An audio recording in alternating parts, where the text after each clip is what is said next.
Kung pinapanood mo 'tong video na 'to, ibig sabihin, nag-start ka na mag-collect ng Pokemon cards kaso hindi mo alam kung yung nabili mo ay original or fake, okay? So this time gagawin natin isang mabilis na review lang kung paano mo malalaman sa packaging pa lang kung original or fake yung Pokemon cards mo.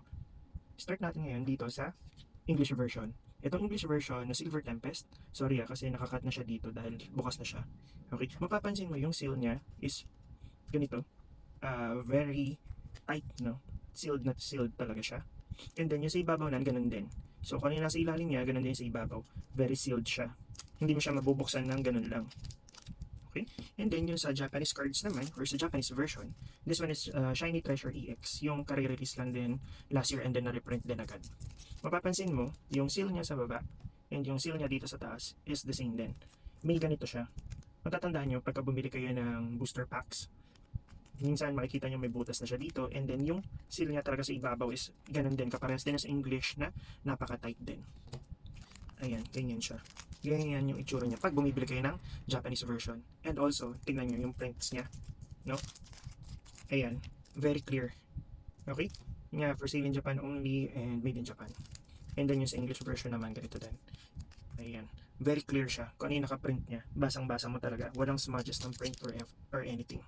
Now, ito yung lumalabas na bagong cards, no? Yung counterfeit, ika nga yung peke. Pansinin mo pa lang yung card or yung packs niya, iba na eh. Ito, sabi ko nga kanina, sa US, no, yung English version is very tight and sealed siya. Ganun din yun dito sa Japanese booster packs.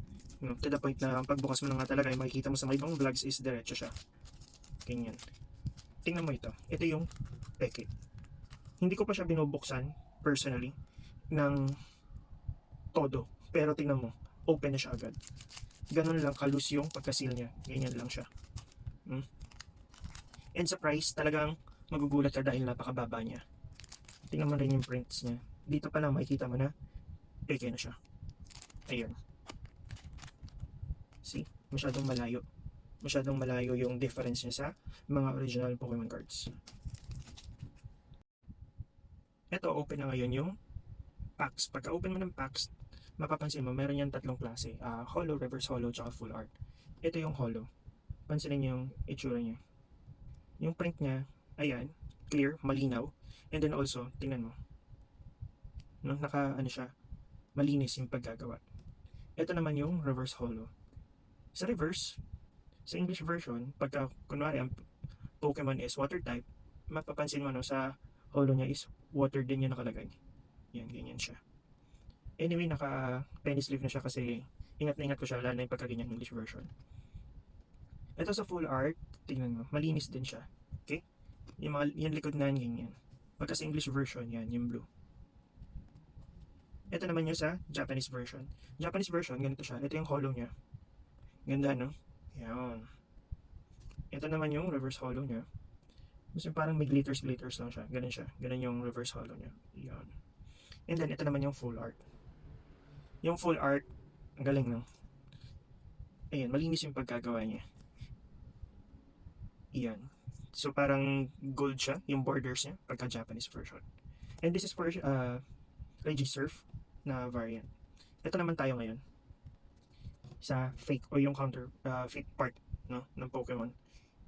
Anyway, ang prices na ito actually, yung per pack niya is 15 pesos. 15 to 20 pesos, ganun siya kamura. And kung nagbebenta sila ng peke, of course, ididikit nila doon sa presyo ng original para hindi magmukhang peke. Look at the card. Ito yung full art niya. Actually, yung pag-open ko ng pack na yun, parang halos lahat is naka-hollow lahat. Wala man lang yung plain na card. Look at the difference. Ganyan siya. No? Borders, tapos at the same time, tingnan mo, iba na yung language niya. Halo-halo. I don't know kung anong language to. I-comment mo na lang kung alam mo kung anong language to. And then this one is yung, ayan, English version siya. Tingnan mo na yung ano niya, yung likod niya, halatang peke. Of course, yung borders niya, hindi ganun ka-perfect. Although sa card grading naman talaga, hindi naman lahat perfect ang borders. Pero look at this. Napaka-peke niya tingnan. And pagka pinitik-pitik mo siya, no, napaka-karton yung tunog niya.